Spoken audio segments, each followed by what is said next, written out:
Marcos, capítulo 14.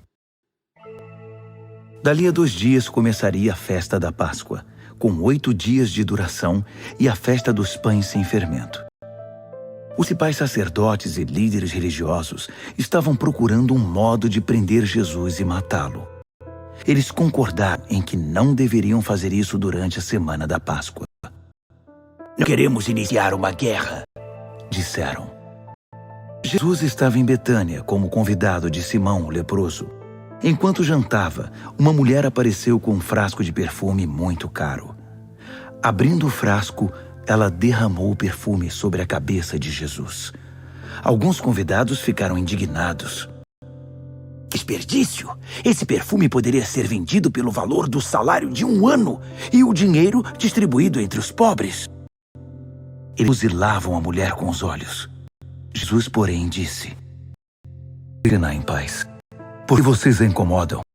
Ela acaba de fazer algo tão maravilhoso para mim. Os pobres estarão sempre aí, todos os dias, mas eu não. Sempre que quiserem, poderão fazer algo por eles, mas não para mim. Ela fez o que pôde, quando pôde. Ungiu meu corpo para o sepultamento. Tenho certeza de uma coisa: em qualquer lugar do mundo em que a mensagem for pregada, o que ela fez aqui será lembrado e admirado." Então Judas Iscariotes, um dos 12, procurou o sacerdote principal, determinado a trair Jesus. Eles mal podiam acreditar no que ouviam. Ele prometeu uma boa recompensa. Ele ficou apenas esperando o momento certo de entregá-lo.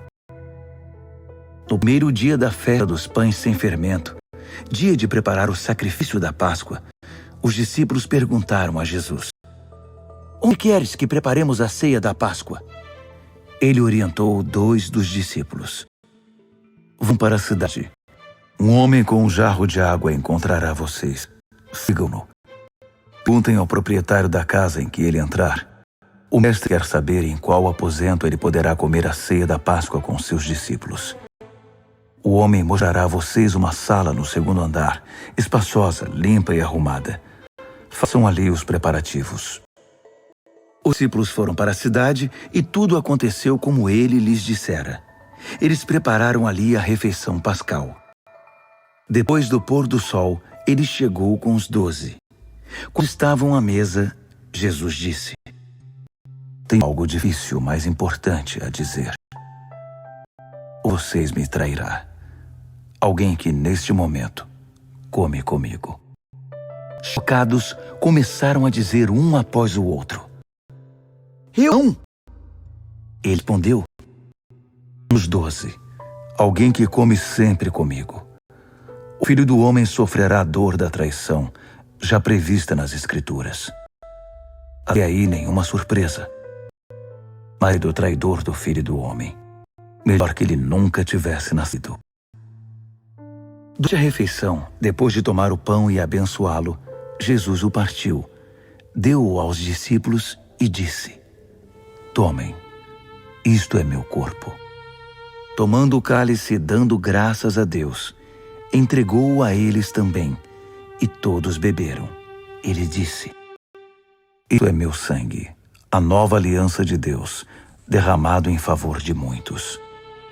Não beberei vinho outra vez até o dia em que o beber no reino de Deus."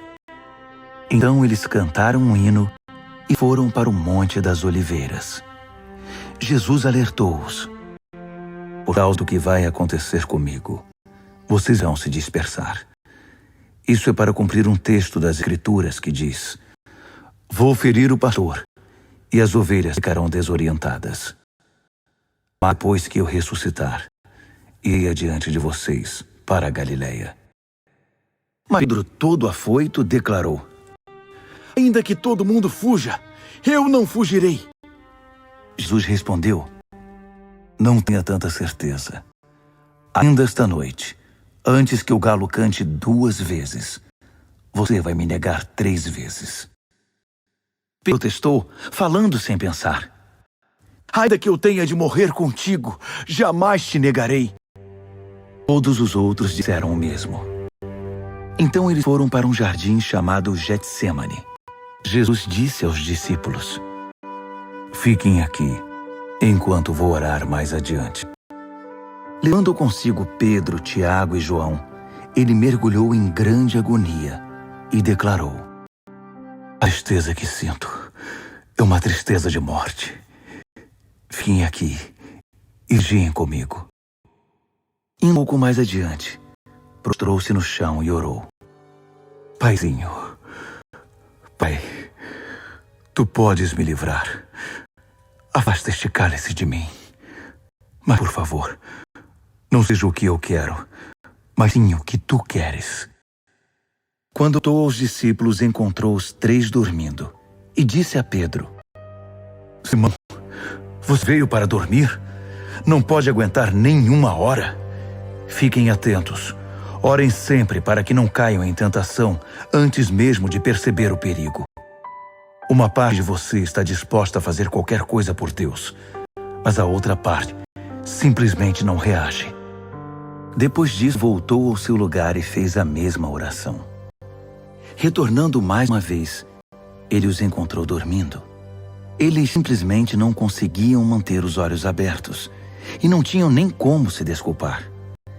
Ele voltou pela 3ª vez e disse: Vocês dormiram a noite toda? Minha hora chegou. O homem está prestes a ser traído e entregue nas mãos dos pecadores. Levantem-se. Vamos. O traidor chegou. Mal acabou de falar e Judas, do grupo dos 12, apareceu, acompanhado por um bando de maus elementos enviados pelos principais sacerdotes, líderes religiosos e demais líderes. Eles traziam espadas e paus. O traidor havia combinado um sinal com eles. Ele a quem eu beijar é o procurado. Prendam-no. Não o deixem fugir. Ele foi direto a Jesus e o beijou, dizendo: Mestre. Os homens então o prenderam com muita brutalidade. Mas um dos que estavam com Jesus desembainhou a espada e atacou o servo do sacerdote principal, cortando-lhe a orelha. Mas Jesus reagiu. O que é isto? Vieram me buscar com espadas e paus, como se eu fosse um bandido perigoso? Dia após dia estive ensinando no templo, e vocês nunca moveram um dedo contra mim. Vocês acabam de confirmar os escritos proféticos.